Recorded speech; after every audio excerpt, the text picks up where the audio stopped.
Hey YouTubers, it's me, Zipster. Okay, so I was just sitting in Stakhan with my buddies, and I don't know, somehow the subject of Atlantic City came up, or something like that. But, okay, so I started thinking, I have a very long history with Atlantic City. When I was like 14 or so, I was performing on the Tony Grant Stars of Tomorrow show. Yeah, he had a theater on the Steel Pier. The Steel Pier is very different now than it was then. There were all kinds of theaters. Oh my God, the Temptations played there, and Bobby Darin, and everybody. Oh, Herman's Hermits. Everybody played on Steel Pier. But I wasn't in the main theater. I was in the Tony Grant Stars of Tomorrow theater. So we would like pack up all our bags and go down there for a week, and you'd perform 3 shows a day, 7 days a week. It was like, yeah. It was really fun. So, okay, I moved back to Pennsylvania, and my mom is all nutty about going to Atlantic City. She loves that stuff. And when my dad was still alive, you know, the two of them would take the bus down, and they give you a roll of quarters, and you go in and you sit there and play slot machines all day. Okay, fine. So it was like when I first moved back here, my mom and dad said, hey, we're going to Atlantic City. Why don't you take the bus down with us? I'm like, okay, great. So we get to Atlantic City. I swear to God, this is true. We're getting off the bus. Mom gets off the bus. Dad gets off the bus. I get off the bus. And I'm getting down the steps of the bus. And just the way you have to bend your leg to step down the step of a bus, okay?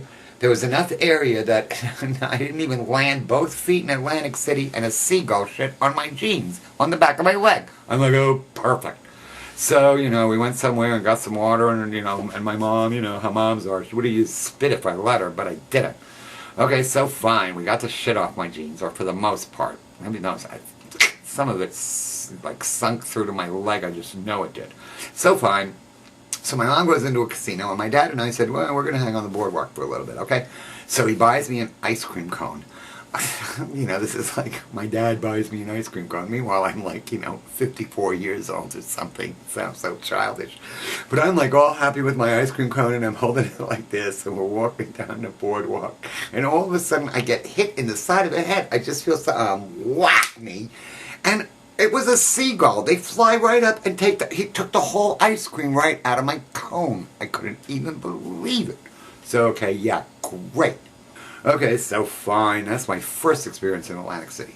So then, my dad's deteriorating a little in health, and he realizes he can't really get around all that well. But my mom's like, why don't you go to Atlantic City with me on the bus? I'm like, okay, great. So we get down there, and we're like walking on the boardwalk, and like in front of the casinos, they have like dudes who are like handing out pamphlets about, you know, Merv Griffin's all-day lunch special and whatever the crap. And some dude comes up to me and, hello, I lived in New York for 27 years, so I'm used to that crap. I'm like, thank you, no, I'm not interested. He said, no, I'm standing with my mom, all right? And the guy says to me, well, maybe your wife would like to read it. I'm like, what are you talking about, my wife? This is my mother. I almost said, I'm never going back to Atlantic City after that. But then I did. Okay, because when Tim passed away, my old boss bought a house right on the bay. And she's like, I don't want you to spend New Year's Eve alone. Why don't you come to Atlantic City? You know, and we'll have a little party, and it'll be very casual, blah, blah, blah. I'm like, okay, fine. And Tim had only been, you know, he had only been gone for like a month and a half. And I was just, I was like a big old frickin' mess all the time.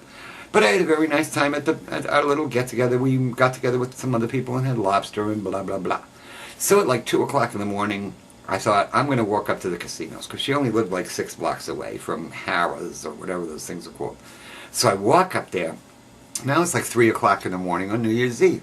I walk in this place. I am like the only, first of all, the only guy there, and second of all, like the only Caucasian. There were just thousands of Asian women at all the machines. I'm like, whoa, this is bizarre.